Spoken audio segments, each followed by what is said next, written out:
White woman demands black man switch seats. His response silences the entire cabin. A first-class flight becomes a battleground for assumptions and privilege when successful marketing executive Ethan Carter is confronted about his place in the cabin. What begins as a tense encounter spirals into a nationwide conversation about bias, inclusion, and the power of speaking up. How will one moment in the sky spark a movement for change on the ground? Let's stick around to find out. But before we dive into the story, comment below where you're watching from today. If you enjoy this tale, don't forget to subscribe. Ethan Carter strode through the airport terminal, his polished leather shoes clicking rhythmically against the tiled floor.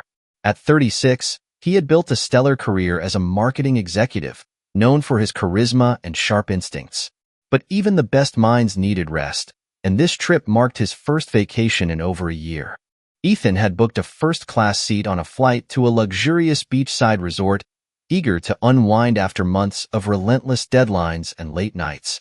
Dressed in a tailored navy blazer and crisp white shirt, Ethan exuded professionalism and confidence. Yet beneath his poised exterior lay memories of countless microaggressions, moments when people had questioned his competence or his place in spaces that, by all rights, he had earned. As a successful black man, Ethan knew the unspoken assumptions many carried, and though he rarely allowed them to shake his composure, they left their mark. As he approached the boarding gate, Ethan's sharp brown eyes scanned his boarding pass, Seat 2A, first class. He smiled faintly, reminding himself this trip was about comfort and indulgence. After the gate agent scanned his ticket, he joined the line of first-class passengers walking down the jet bridge. His steps were steady, his demeanor calm. He was used to navigating spaces where he stood out. Inside the aircraft, the first-class cabin gleamed with soft lighting and plush leather seats. Ethan found his assigned seat, placed his carry-on in the overhead compartment, and settled in. He let out a small sigh as he leaned back, savoring the spaciousness and quiet. Pulling out his noise-canceling headphones, he began flipping through the entertainment system, already picturing the turquoise waters and gentle breezes awaiting him at his destination. The cabin filled gradually as other first-class passengers took their seats. A man in a sharp suit glanced at Ethan before quickly looking away. A couple whispered to each other, their eyes darting in his direction before they turned back to their conversation. Ethan noticed but didn't react, his face remaining impassive. He was no stranger to the subtle curiosity or skepticism that sometimes greeted him in spaces like this. He chalked it up to human nature, though a part of him wished people would learn to mask their assumptions better. As the plane continued boarding, Ethan pulled out his phone to check emails one last time before takeoff. The hum of activity around him faded into the background as he immersed himself in his inbox. For a moment, he allowed himself to relax, letting go of the tension that so often accompanied being both visible and invisible at the same time. When the announcement for final boarding played over the intercom, Ethan glanced up briefly. A woman in her late 60s, dressed in an impeccably tailored suit and adorned with understated but expensive jewelry, stepped into the first-class cabin. Her presence was commanding, her movements deliberate. This, Ethan guessed, was someone accustomed to owning the room. Her gaze swept over the cabin, pausing when it landed on him. Her expression flickered, something between curiosity and disbelief, before she moved to her seat, several rows behind him. Ethan felt a faint prickle of unease, but dismissed it. He had no interest in deciphering strangers' thoughts. Instead, he adjusted his seat, ready to enjoy the luxury he had worked so hard for. As the flight attendants prepared for takeoff, Ethan allowed himself a rare moment of indulgence. This trip is for me, he thought. Let the world do what it does. I've earned this. But as the engines roared to life and the plane began its ascent, Ethan couldn't shake the feeling that his peace might be short-lived. The curious glances, the fleeting expressions, he had seen them before, and they rarely led to nothing. The first-class cabin was calm as the final passengers filed in. Ethan had begun to settle into his seat, feeling the soft leather support his shoulders as he scrolled through the in-flight entertainment options. The hum of conversations around him was pleasant, the kind of quiet luxury he had been looking forward to. But then, Margaret Whitmore arrived. Margaret, a renowned billionaire and philanthropist, was as formidable as her reputation suggested. Dressed in a tailored ivory pantsuit, her diamond earrings sparkled under the cabin's warm lighting. She carried herself with the authority of someone accustomed to deference, her sharp eyes scanning the room as if assessing its worth. Her gaze landed on Ethan, seated comfortably in 2A. For a brief moment, she froze, her expression tightening. Margaret's steps slowed as she approached, her lips pressing into a thin line. To her, something didn't add up. She stopped just short of Ethan's seat and cleared her throat. "Excuse me," she said, her voice sharp enough to turn heads. "I believe you're in the wrong section." Ethan looked up, surprised but composed. "No, ma'am," he replied politely. "This is my seat 2A. Margaret's eyes narrowed, her tone icy. "I think there's been some mistake. This is first class." Ethan maintained his calm, though her insinuation stung. "I understand, ma'am. I purchased this seat. Here's my boarding pass." He gestured toward the ticket tucked into the pocket of his blazer. Margaret's demeanor hardened, her voice growing louder. "Well, I don't think that's right. Perhaps you should double-check with the flight attendants. It's best to sort this out before takeoff." Margaret turned to the aisle, spotting Jessica Miller, one of the flight attendants, who was assisting another passenger. Jessica, a young woman with a sharp uniform and a professional smile, approached, curious about the commotion. "Jessica," Margaret said firmly, "this gentleman is sitting in 2A, but I believe there's been an error. Would you please confirm his seat?" Jessica glanced at Ethan, her professional expression faltering for a moment. Whether it was Margaret's commanding presence or her own subconscious biases, Jessica's demeanor shifted to match the billionaire's tone. "Of course, Mrs. Whitmore," she said, stepping closer to Ethan. "Sir, may I see your boarding pass?" Ethan straightened, his expression still polite but tinged with irritation. He reached into his blazer and handed Jessica the pass. "Here you go." Jessica examined the ticket but didn't immediately return it. Instead, she lingered. Her tone clipped as she said, "And do you have ID to verify this?" The request hung in the air like a sharp note. Ethan's jaw tightened, the weight of the moment sinking in. This wasn't a standard inquiry, it was an implication, one he had faced too many times before. He pulled out his ID and handed it over, his voice measured. "Here's my ID, along with my ticket. I'd like to know why this is necessary." Jessica's eyes flicked between the documents, and finally, she gave a terse nod, handing them back. "Everything appears to be in order," she said, but her tone lacked warmth, and she avoided meeting Ethan's eyes as she turned to Margaret. "Mrs. Whitmore, it seems there was no mistake. This passenger is seated in 2A. Margaret stiffened, but refused to acknowledge the confirmation. "Well," she said, her voice clipped, "I suppose that clears it up." She moved to her assigned seat, several rows behind Ethan without another word. Jessica, too, departed quickly, leaving Ethan alone in the growing quiet of the cabin. Ethan leaned back in his seat, his calm exterior masking the frustration churning inside him.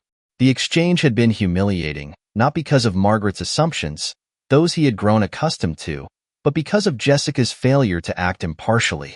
It was a stark reminder of how bias, unconscious or otherwise, could find its way into even the most professional environments. The flight attendant's behavior stung more than Margaret's, and Ethan resolved to address the issue. He wasn't just another passenger, and this wasn't just another misunderstanding. "This is bigger than me," he thought. As the plane prepared for takeoff, Ethan's mind was already working, his determination quietly building. What had started as a confrontation over a seat was about to become a much larger conversation. The cabin was eerily silent as Jessica Miller returned Ethan's boarding pass and ID. She cleared her throat, her voice carefully neutral. "Everything appears to be in order, Mr. Carter. Thank you for your cooperation." Ethan's eyes met hers, calm but piercing. "Cooperation?" he repeated. "I provided my ticket when I boarded. It's not cooperation when I'm asked to prove myself twice." Jessica hesitated, her professional demeanor wavering for just a second before she recovered. "It was a precaution, sir. Everything has been resolved now." The finality in her tone left no room for acknowledgement of her mistake. or an apology. Ethan said nothing, though his expression spoke volumes. He had no intention of making a scene, but the lack of accountability was impossible to ignore. This isn't over, he thought. Margaret Whitmore, still standing a few rows back, had witnessed the entire exchange. The stiff line of her mouth softened into an expression of mild discomfort, though it was far from contrition. She adjusted the strap of her designer bag and turned to Jessica. "Very well," Margaret said briskly, her voice laced with forced indifference. "I must have misunderstood." Without so much as a glance at Ethan, she moved to her assigned seat in 4A and began arranging her belongings with deliberate precision. To Ethan, her behavior was more telling than any words she might have said. Margaret's refusal to apologize wasn't surprising. People rarely admitted fault when their biases were exposed.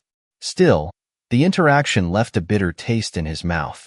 It wasn't just the insult of being doubted, but the knowledge that such moments were far too common.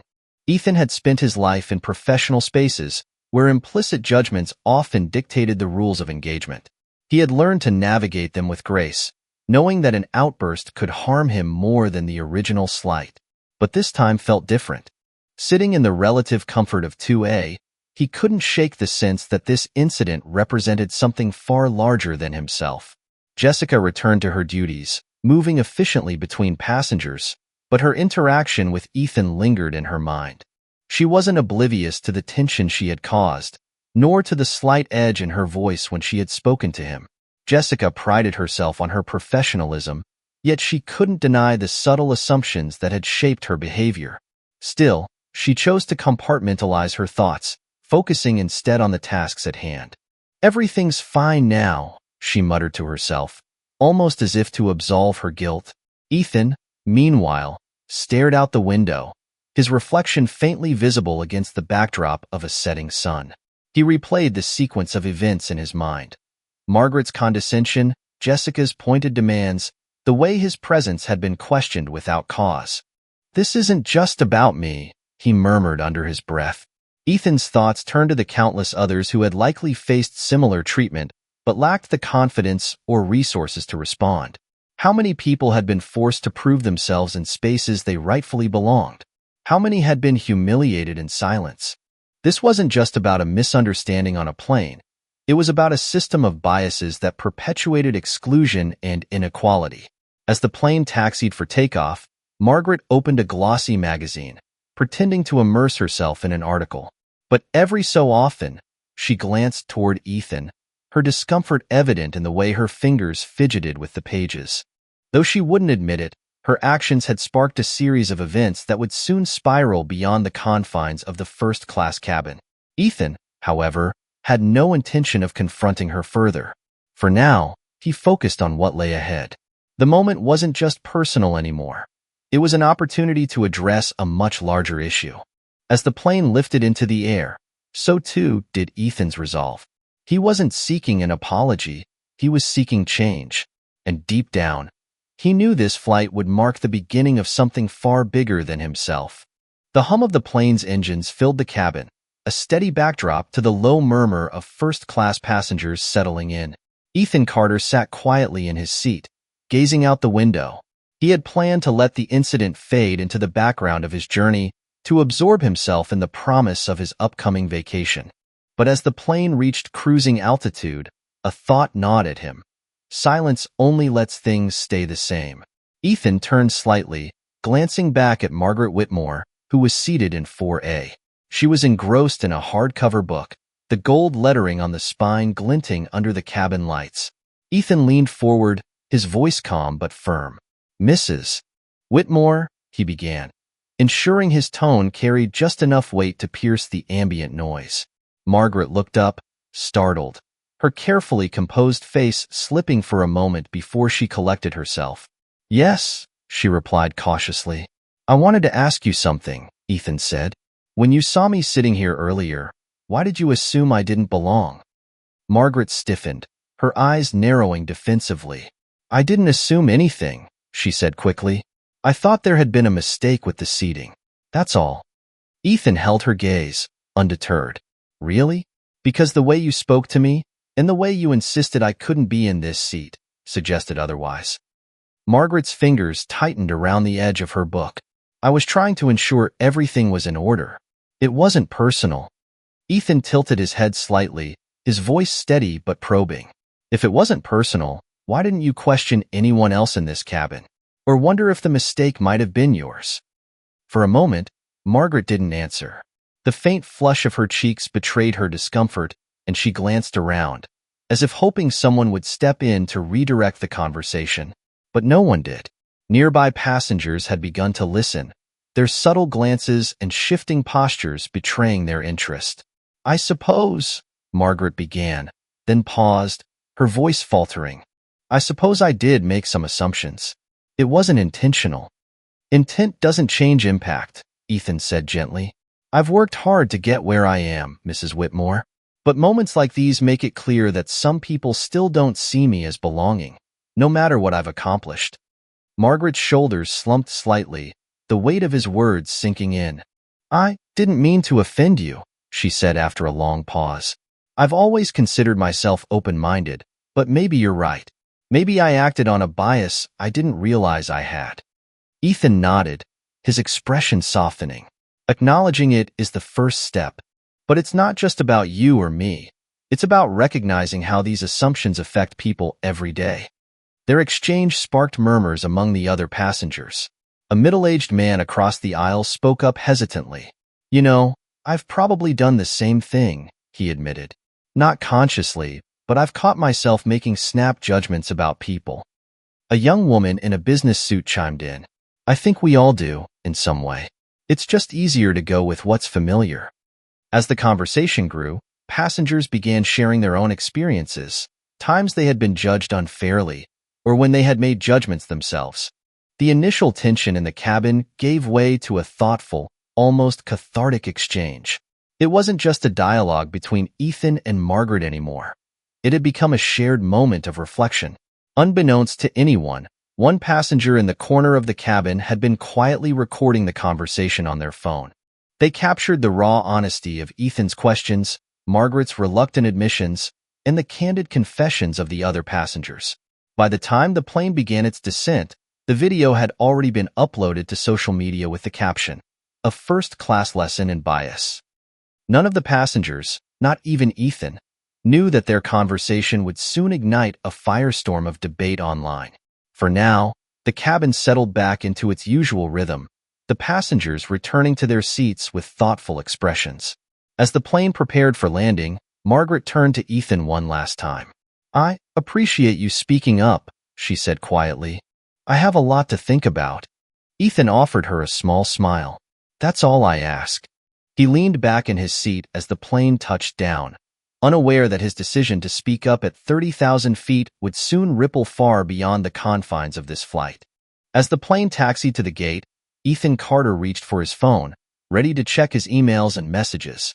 The routine of reconnecting to the world after a flight was almost automatic. But what greeted him was far from routine.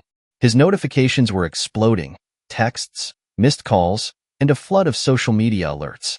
Ethan furrowed his brow, opening the first message from a close friend. Dude, you're trending. What happened on that flight? Before Ethan could respond, another message came through. Check Twitter. Hashtag first class lesson is blowing up. That was you, right? Ethan's heart sank as he pieced together what must have happened. He quickly opened a link his friend had sent. A video filled the screen. A familiar scene of him speaking calmly to Margaret Whitmore while passengers shared their thoughts on bias and privilege. The caption read, "A masterclass in handling bias with grace. Hashtag flying while black. Hashtag first class lesson." The video had already garnered millions of views. Comments ranged from supportive and inspired to outraged and divisive. Ethan scrolled through the hashtags, watching as the conversation snowballed. The hashtags hashtag first class lesson and hashtag flying while black dominated the trends within hours. Social media platforms became battlegrounds of opinion. Supporters, Ethan Carter is a class act. We need more people like him to call out bias in real time. Critics, this is just another example of cancel culture. Margaret probably didn't mean anything by it. Activists, this isn't just about one flight. It's about systemic issues that perpetuate these kinds of moments. Hashtag flying while black is real. Ethan's phone buzzed nonstop as messages poured in. Friends, colleagues, and even strangers reached out to praise him or share their own experiences with bias. Meanwhile, in the back seat of her chauffeured car, Margaret Whitmore stared at her own phone, her face pale as she watched the video. The once comfortable anonymity of her first-class privilege had evaporated. Her face was plastered across every major platform, her name mentioned in thousands of posts. Margaret's initial reaction was denial. "They didn't even ask my permission to film," she muttered to herself, her voice shaking with a mix of anger and embarrassment. But as she scrolled through the comments, the enormity of her actions sank in. Words like entitled, privileged, and ignorant leapt off the screen. She called her public relations manager, her voice tight with panic. "I need this taken down," Margaret demanded. "I don't want my name associated with this." Her PR manager sighed. "Margaret, it's too late for that. The video is everywhere. Trying to hide it will only make things worse." Margaret leaned back in her seat, closing her eyes. She had built her career on being seen as a progressive, forward-thinking philanthropist. Now, she was the face of privilege and unconscious bias in a viral debate she never wanted to be part of. At home, Ethan watched the video again, his emotions a mix of pride and unease. The responses were overwhelming, and he wasn't sure how to handle the sudden spotlight. His phone buzzed with a call from his best friend, Daniel. "Man, you're a hero," Daniel said, his voice filled with admiration. "You handled that so well." Ethan sighed. "I wasn't trying to go viral. I just wanted to have a conversation." "Well, you got one," Daniel replied. "And now people are paying attention. You can't ignore this. It's an opportunity." Ethan nodded slowly, realizing Daniel was right. This was bigger than him now. The video had sparked a nationwide conversation about bias, privilege, and inclusion. He couldn't let it die out. The pressure on Margaret mounted as journalists began calling her office, demanding comments on the video. Public opinion was divided. Some defended her as a product of her upbringing, while others lambasted her for refusing to apologize in the moment. Realizing she couldn't remain silent, Margaret issued a carefully worded statement. "The video circulating on social media has brought to light my actions, and I deeply regret the assumptions I made. I've reflected on my behavior and realized the harm it caused. I am committed to learning from this experience and becoming an advocate for change." But the statement wasn't enough. Public figures, activists, and media outlets criticized it as impersonal and lacking sincerity. Margaret's PR manager urged her to take a bold step, speak directly to Ethan and the public. The video's impact spread far beyond social media. Major news networks picked up the story, inviting experts to discuss the broader implications of unconscious bias in high-stakes spaces like first class, boardrooms, and workplaces. Panels debated systemic privilege, and think pieces flooded opinion columns. Ethan became a sought-after figure, invited to participate in interviews and panel discussions. Though reluctant at first, he realized his voice could drive meaningful change. "This isn't about shaming anyone," Ethan said in an early interview. "It's about understanding how our assumptions shape the way we treat others, and choosing to do better." Margaret watched one of Ethan's interviews late at night, her heart heavy. His calm composure and insistence on focusing on solutions struck a chord with her. For the first time, she saw past her own defensiveness and recognized the humanity in his words. "I have to do more," she thought. "I have to face this head-on." What began as a confrontation between two strangers was becoming a national conversation about bias, privilege, and change, and Margaret knew she couldn't stay on the sidelines. The airline's public relations team was in crisis mode. As the video of the first-class confrontation continued to dominate headlines and social media, criticism of the airline's handling of the situation grew louder. Public sentiment was clear. Jessica Miller's treatment of Ethan Carter, particularly her dismissive tone and unnecessary scrutiny, was a glaring example of systemic bias within the service industry. By the time the hashtags #FlyingWhileBlack and #FirstClassLesson had reached international prominence, the airline's stock had begun to wobble, and their customer service lines were flooded with complaints. It wasn't just about Jessica anymore. The public demanded systemic change. Jessica Miller sat in a small meeting room at the airline's corporate office, her hands nervously gripping the edge of the conference table. Across from her sat two HR representatives, their faces impassive as they detailed the steps of her suspension. Ms. Miller, one of them began, due to the events on Flight 276 and the subsequent backlash, you are being placed on indefinite suspension pending the results of our internal investigation. Additionally, we will be requiring all staff, including yourself, to participate in mandatory bias and equity training. Jessica's heart sank. She had worked hard to build her career and prided herself on being a professional, but in her heart, she couldn't deny that her actions during the flight had been influenced by unconscious assumptions. She wanted to argue that she hadn't meant to offend Ethan or anyone else, but she knew it would sound hollow now. "Will I lose my job?" she asked hesitantly. "That decision will depend on the findings of the investigation," the HR representative replied. "For now, you're relieved of all duties." Jessica nodded numbly, her mind swirling with regret and fear. She had never intended to become the face of the airline's failures, but her choices had led her here. The next morning, the airline released a public apology addressing the incident. "We deeply regret the events that occurred on Flight 276 involving Mr. Ethan Carter. The actions of our staff did not meet our company's standards of respect and inclusion. We are committed to addressing this issue head-on by implementing mandatory equity and bias training for all employees. Additionally, we will review and revise our policies to ensure such incidents are not repeated." The statement included a direct apology to Ethan and an invitation for him to meet with company executives to discuss how the airline could improve. Ethan Carter read the apology with cautious optimism. While the gesture was welcome, he knew that real change required more than a public statement. That afternoon, he received a call from the airline CEO, who personally invited him to participate in a series of workshops designed to train staff on handling bias and improving customer interactions. "Mr. Carter," the CEO said, "your experience has shed light on areas where we've fallen short. We'd like to work with you to ensure our training programs reflect the lessons we've learned. Would you be willing to help us?" Ethan hesitated.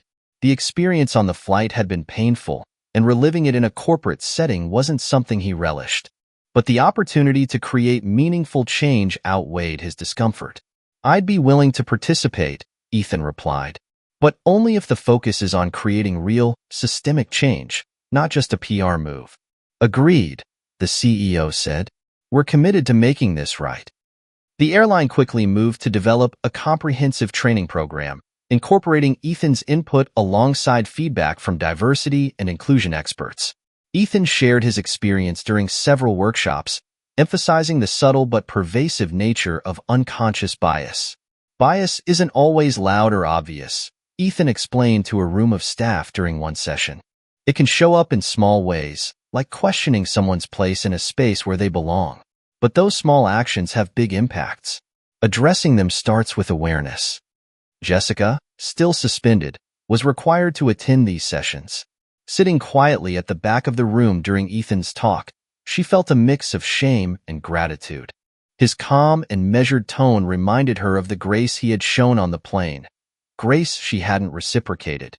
The airline's response, though initially reactive, began to take on a life of its own. Customers and activists praised the steps being taken, and the industry took notice.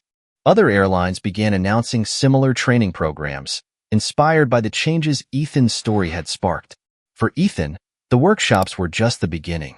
The airline offered him a consulting role to continue shaping their policies and programs, but he declined.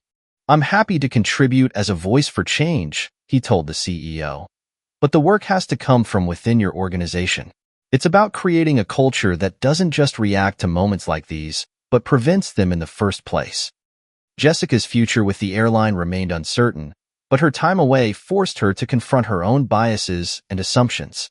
Whether she returned or not, she vowed to approach her work and her life with greater empathy and self-awareness. The changes sparked by the incident were far from complete, but the airline had taken its first steps toward creating a better, fairer environment. And Ethan's decision to speak up had turned a painful moment into a powerful catalyst for progress. Margaret Whitmore sat at the head of her expansive dining table, the glow of her laptop screen reflecting on her face. Her public relations team had crafted multiple statements, each carefully worded to address the controversy, but none of them felt right.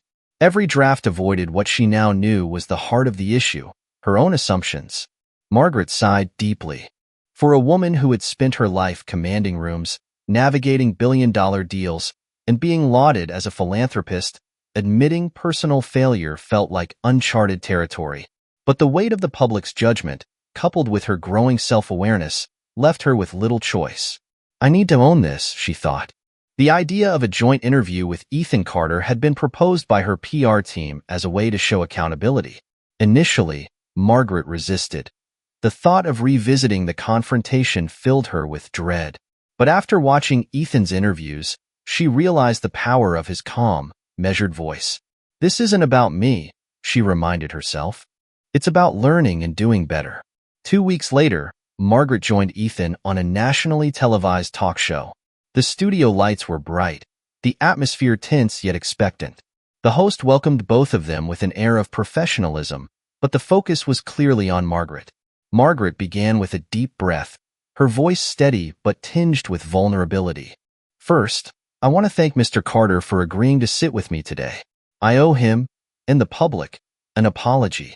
On that flight, I made assumptions about him that were unfair and rooted in unconscious bias.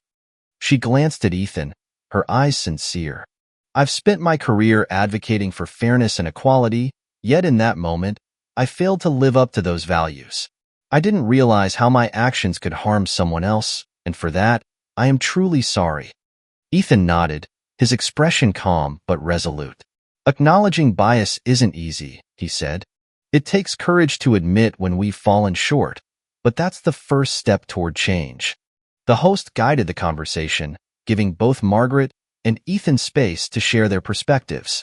Margaret explained how the incident had prompted deep self-reflection. I've realized that bias isn't just a personal issue, it's systemic. It's about the environments we create, the decisions we make, and the people we surround ourselves with. Ethan built on her point, addressing the broader audience. Bias doesn't always look like overt discrimination.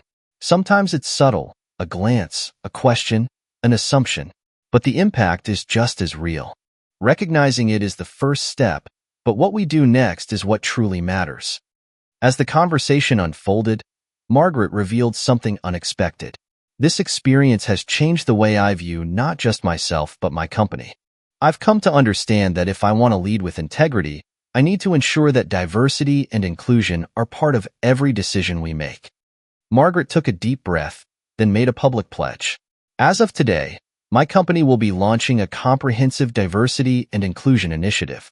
We will conduct an internal review of our hiring and promotion practices, provide unconscious bias training for all employees, and create programs to amplify underrepresented voices.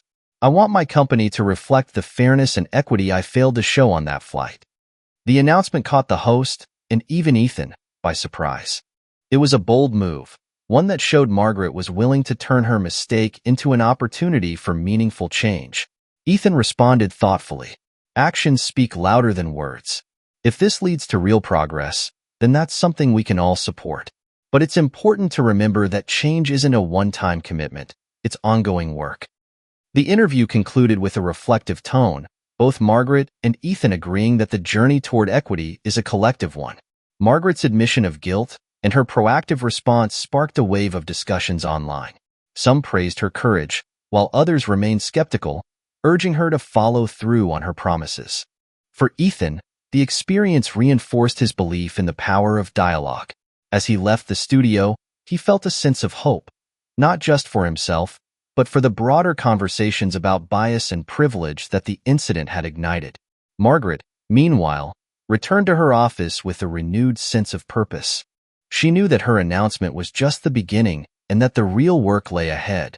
But for the first time in years, she felt she was truly leading, not just her company, but by example. What began as a confrontation in the skies had evolved into a moment of growth, not just for Margaret and Ethan, but for everyone watching. A year after the fateful flight that sparked national conversations about bias and privilege, The story of Ethan Carter and Margaret Whitmore found its way onto screens as a powerful documentary. Titled A First-Class Lesson, the film chronicled the confrontation, the fallout, and the transformative journey that followed. The documentary opened with grainy footage from the now-viral video, the conversation between Ethan and Margaret playing against a backdrop of reflective piano music. Narrated by a prominent journalist, the film wove together interviews, reenactments, and real footage to explore how one uncomfortable moment became the catalyst for widespread change. The story didn't just focus on Ethan and Margaret. It included voices from the passengers who had witnessed the exchange, airline staff who participated in the subsequent training programs, and even everyday people who had been inspired by the story. "I was just scrolling through Twitter when I saw the video," one viewer said in the documentary. "It made me think about how I interact with people in my own life." The film highlighted how the airline industry had implemented sweeping changes, adopting more inclusive training protocols and partnering with advocacy groups to address systemic issues.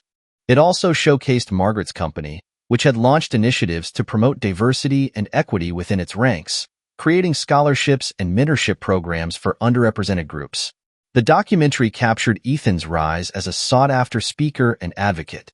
After the incident, he had initially hesitated to embrace the spotlight, unsure if his voice could truly make a difference. But as invitations poured in from schools, corporations, and conferences, Ethan realized the importance of sharing his experience. One segment of the film showed Ethan addressing a packed auditorium at a university. "Conversations about bias are never easy," he told the audience, "but they're necessary. Change begins when we're willing to look at ourselves honestly, and when we choose to act with empathy." Ethan's calm and articulate approach resonated with audiences from all walks of life. He became a regular guest on talk shows and podcasts, where he shared insights on how to challenge unconscious bias and build more inclusive communities. Margaret's transformation was another focal point of the documentary. In an emotional interview, she reflected on how the incident had reshaped her understanding of leadership and privilege. "I thought I was already doing enough," Margaret admitted. "But Ethan made me realize that enough is a moving target. I can't just talk about equity. I have to live it every day." The film also documented Margaret's ongoing efforts to create systemic change within her company. Employees spoke about how the new initiatives had fostered a more inclusive environment, and scholarship recipients shared how the programs had opened doors they never thought possible. The final scenes of the documentary showcased the ripple effects of Ethan and Margaret's story. Social media campaigns inspired by #FirstClassLesson had led to community workshops, educational programs, and even policy changes in workplaces far removed from the airline industry. One particularly moving moment featured a young woman watching the documentary on her laptop. She paused the film, picked up her phone, and texted her manager to suggest diversity training for their team. It was a small action, but it underscored the larger message. Change starts with individuals. The documentary ended with a candid interview with Ethan, filmed in his home office. Behind him, a bookshelf lined with books on social justice and leadership hinted at the man he had become. "Sometimes I wonder if anything I say really makes a difference," Ethan admitted. "But then I remember that every movement starts with a conversation. One moment of courage can lead to a ripple effect we might not see right away." He paused, a faint smile crossing his face. What happened on that flight wasn't just about me or Margaret. It was about all of us, about how we choose to see each other, and what we're willing to do to make the world a little better. As the credits rolled, the screen faded to a message. "This story is just the beginning. Together, we can build a more inclusive future, one conversation at a time." Ethan closed the laptop after watching the final cut of the documentary. Outside, the city buzzed with life, a reminder of the work that still lay ahead. He knew the path to equity was long and winding, but he also knew the power of progress, no matter how small. For Ethan, the journey wasn't about erasing bias overnight. It was about creating space for change, one step, one story, and one flight at a time. Don't forget to like and subscribe to our YouTube channel so we can keep bringing you the best stories.